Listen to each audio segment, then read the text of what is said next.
Hi guys, welcome back to my channel, and I'm here for my June monthly wrap up.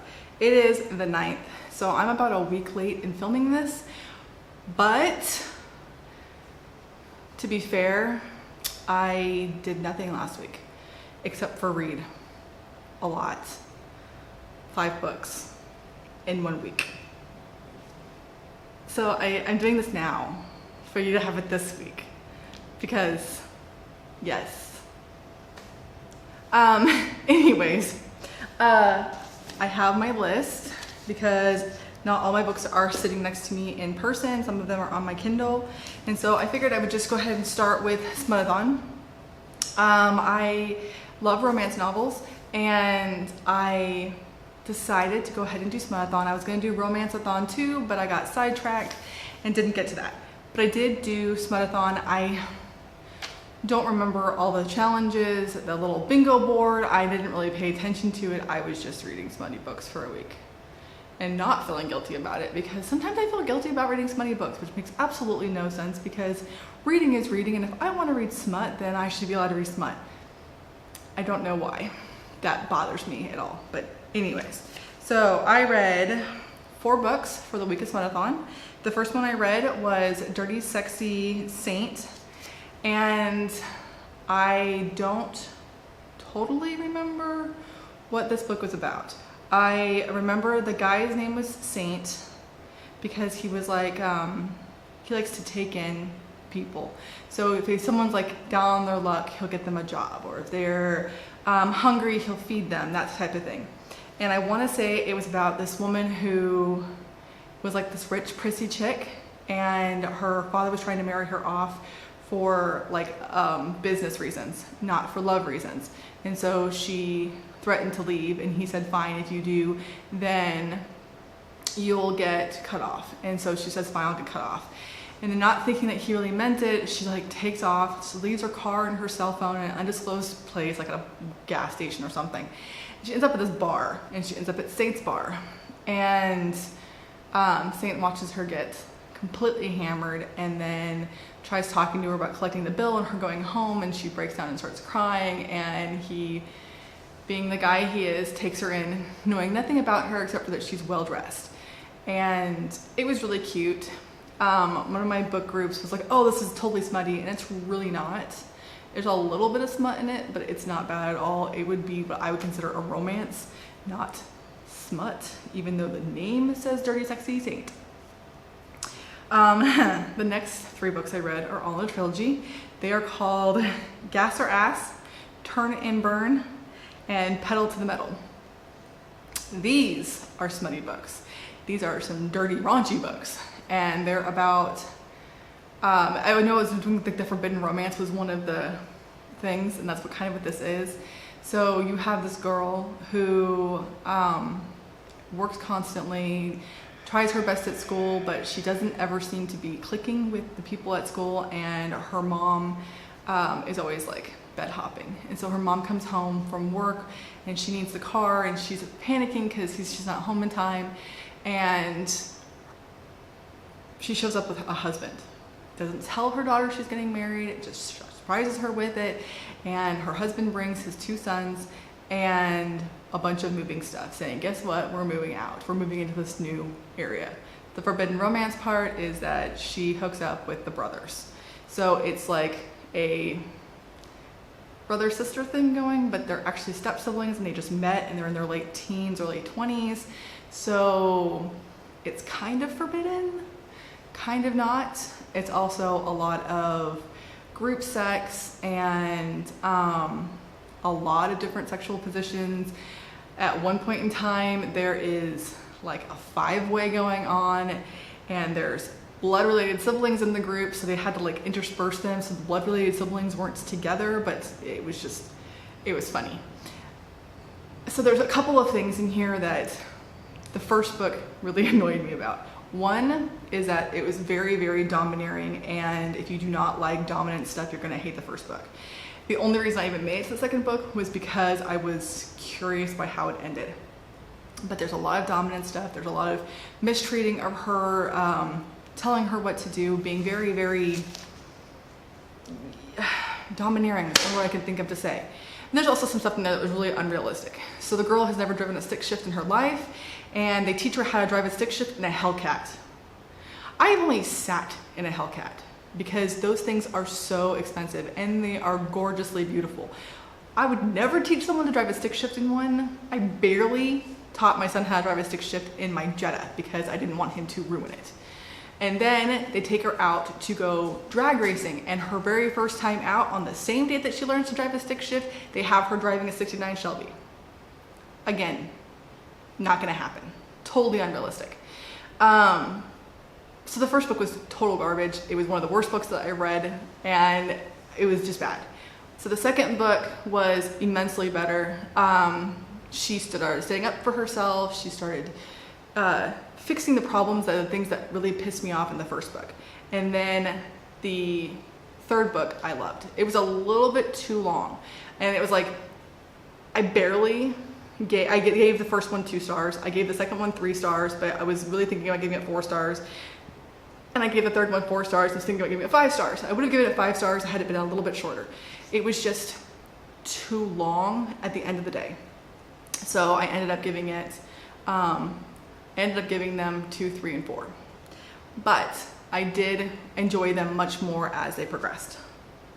All right, the next thing I read, I actually have to show you. I'm sorry about the light, the sun is going in and out. It is like 4:30, so my son's being kind of But the next book I read was the second book in the Outlanders series. It is Dragonfly and Amber. This one, I think I gave this one 4 out of 5 stars too. Oh, I give it 5 out of 5 stars. I was thinking about giving it 4 though, because there's just parts of it that were so long that there's a whole section in here where they're in Paris, and it was a little bit too drawn out for my taste, but overall the book was amazing. If you don't know what Outlander's about this woman from 1945, right after World War II ended. She's on a honeymoon with her second honeymoon with her husband, who she hadn't seen in the last 8 years, and they've been married for like 10. So they really hadn't spent any time together. So they went to Scotland to like recapture their love for each other, and she goes up to this circle of rocks, kind of like Stonehenge, but smaller, and one of the rocks is buzzing, and she goes and touches the buzzing rock, and it transports her back in time 200 years to 1743. And it's working its way through the Jacobite Revolution of 1745. So the first 2 books are more in the realm of pre-war. This one is during the war. I just moved on to the third one, and it's just post-war. So there's a lot of history in it. Diana Gabaldon did a lot of research on them to make them as historically correct as she can. I know that it's still a work of fiction, and so there's definitely lots of inaccuracies in it, but she did the best she could, which I find extremely interesting. And I've also been watching the show as I went along. Books are always better, but the show is a lot of fun too, so I did enjoy that. The next set of books that I have been working my way through are the Throne of Glass books, and I just ripped my book a little bit because this one had like a little serration in the front because it got ripped. I bought it, and now it's actually ripped. I might have to rebuy that one. I bought these at half-price books for like a couple of bucks each. Yeah, this one's like $5. All right, so I finished Throne of Glass, Crown of Midnight, and Heir of Fire in the month of June.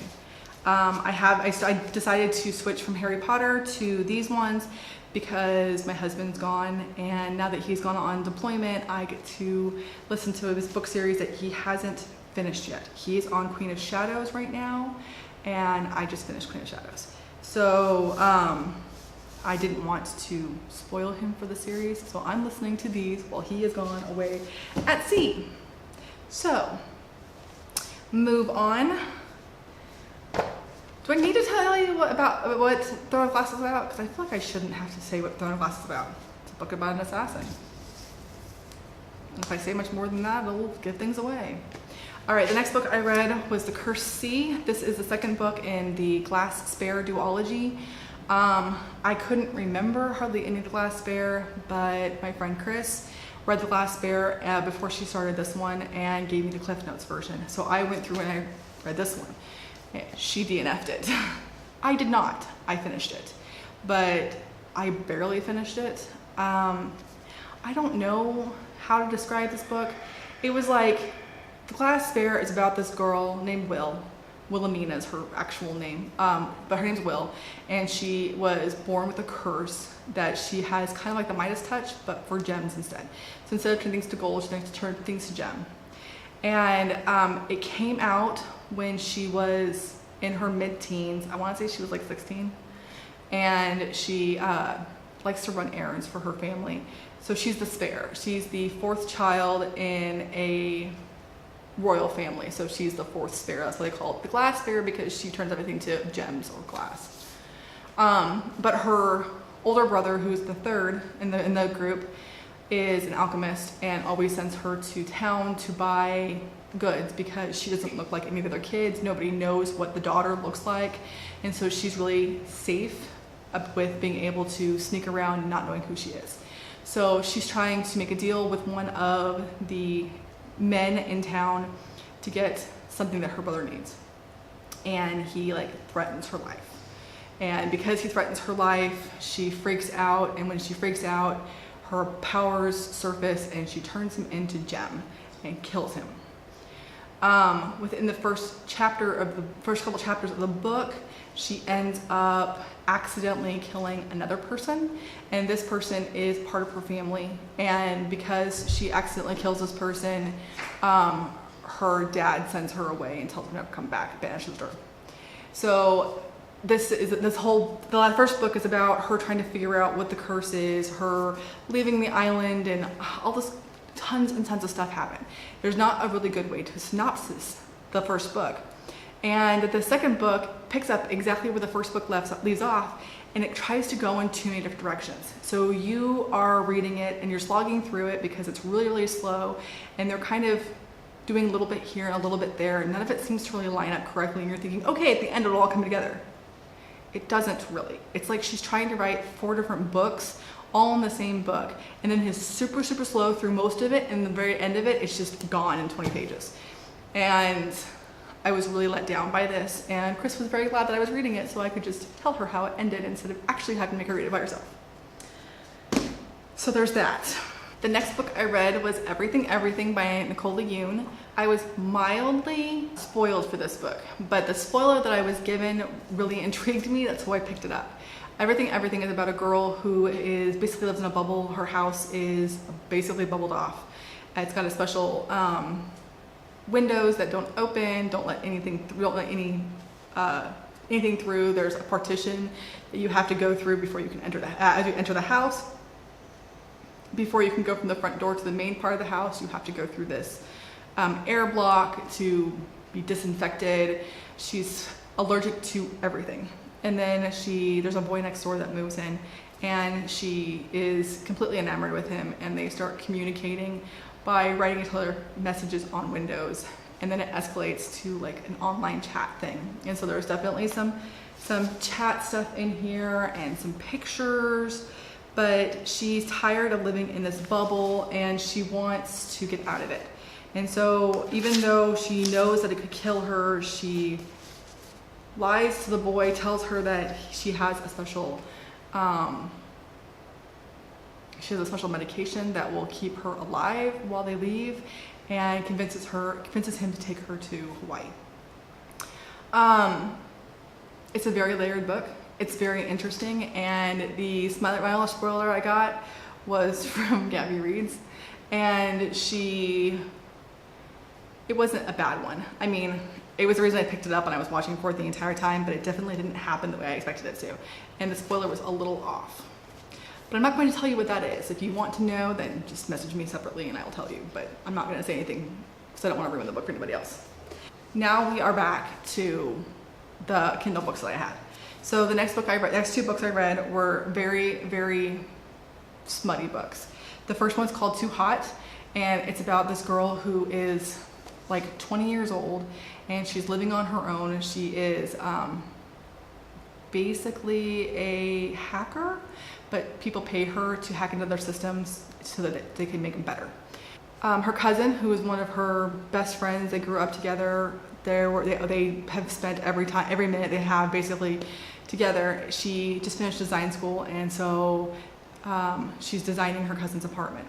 And so in the process of this, her kitchen had just been completed, and it was like on a Sunday night, and the kitchen sink starts to leak. And so her cousin tells her, leave it alone, I'll have the contractor come over in the morning. She is annoyed and doesn't want to wait, so she goes to try to fix it herself, and she breaks the pipe. So when a gentleman shows up to fix the pipe with his 2 adopted teenage children, I want to say that they were his nephews that he adopted when his sister died or something like that, but they call him dad. They're about the same age as the girl is who owns this apartment. And so he comes over to try to help fix everything, and they have like this chemistry thing, and it's their little love story. I have a problem with the daddy thing. I know some people are totally into it. We're talking a huge age gap here. We're talking like 20-year age gap. He's like 40 and she's like maybe 20. And the age gap doesn't bother me so much as the daddy part does. That she likes to be domineered by him and does the whole, oh, come on daddy, do me good. And I'm just like, oh, the daddy thing just grosses me out because my children have called their father daddy.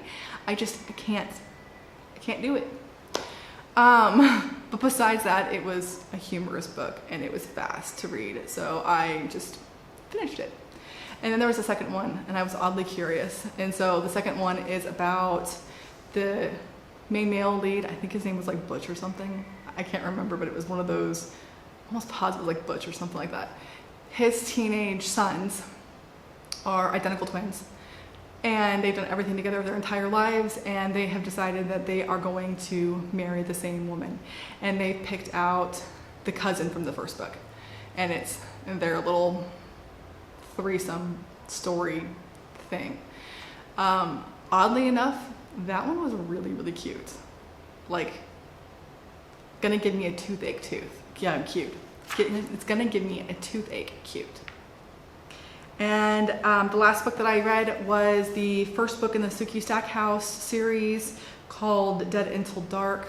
These are some of my favorite books from way back in the day, and I have not read them in a really long time. I want to say a minimum of 8 to 10 years since I read them. They were still coming out when I read them originally. So I read the first couple of books, mass market paperback, and then I read the rest of them in hardcover. But they're all in storage right now, so I don't have access to any of them.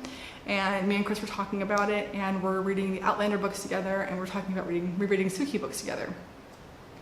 So I checked it out from the library on my Kindle because my physical library only had 1 book in the entire series. And I started reading them, and I remembered how much I absolutely adored these. The HBO show True Blood is the same series. It's about this world where the vampires have come out of the closet, so to speak, and out of the coffin. The vampires that came out of the coffin and told everybody in this great resolution thing that, guess what, vampires are actually real. And it's the story about Sookie, who's a telepath, and her getting into this supernatural world. I love them. I've been blowing through them. That's what I read all week last week. So I'm on like book 7 now. But we'll go into more of those next month. So that's it for this month's wrap up. I think I had a pretty good month, and I will talk to you guys again very soon with my first half year. Talk to you later. Bye.